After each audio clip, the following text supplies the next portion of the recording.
দ্বিতীয় পর্বে গাভীটি মা হয়েছে। ছোট বাছুর ছানা নিয়ে জঙ্গলে বেশ ভালোই সময় কাটছে।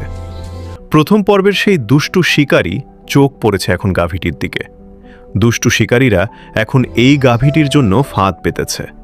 পরিকল্পনা মাফিক গাভীটিকে ধরতে সক্ষম হলো, কিন্তু বাছুর ছানা হাতছাড়া হয়ে গেল। বাবা পালাইয়া পালা! মায়ের কথা মতে বাছুর ছানা দৌড়ে পালিয়ে গেল। দৌড়াতে দৌড়াতে একদম জঙ্গল থেকে অনেকটা দূরে মানুষ সমাগমে পৌঁছে গেল। গ্রামের লোকেরা তো বন্য বাছুর দেখে ধরার চেষ্টা করছে। এইদিকে দুষ্টু শিকারীরা মা গাভীটিকে হত্যা করার চেষ্টা চালিয়ে যাচ্ছে। অবশেষে হত্যা করে রান্না বান্না শুরু করে দিল।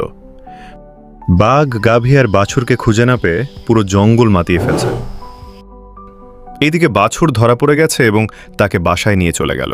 বাঘ শিকারীদের খোঁজে পেল, এসে দেখে গাভীটিকে তারা মেরে ফেলেছে। আমাদের ক্ষমা করে দাও, ভুল হয়ে গেছে। বাছুরের খবর তারা জানে না, তাই বাঘ শিকারীদের ছেড়ে দিল। শান্ত নীরব হয়ে গাভীটির পাশে বসে কাঁদতে থাকল। এইদিকে বাছুর ছানাও মাকে ছাড়া কান্না করছে।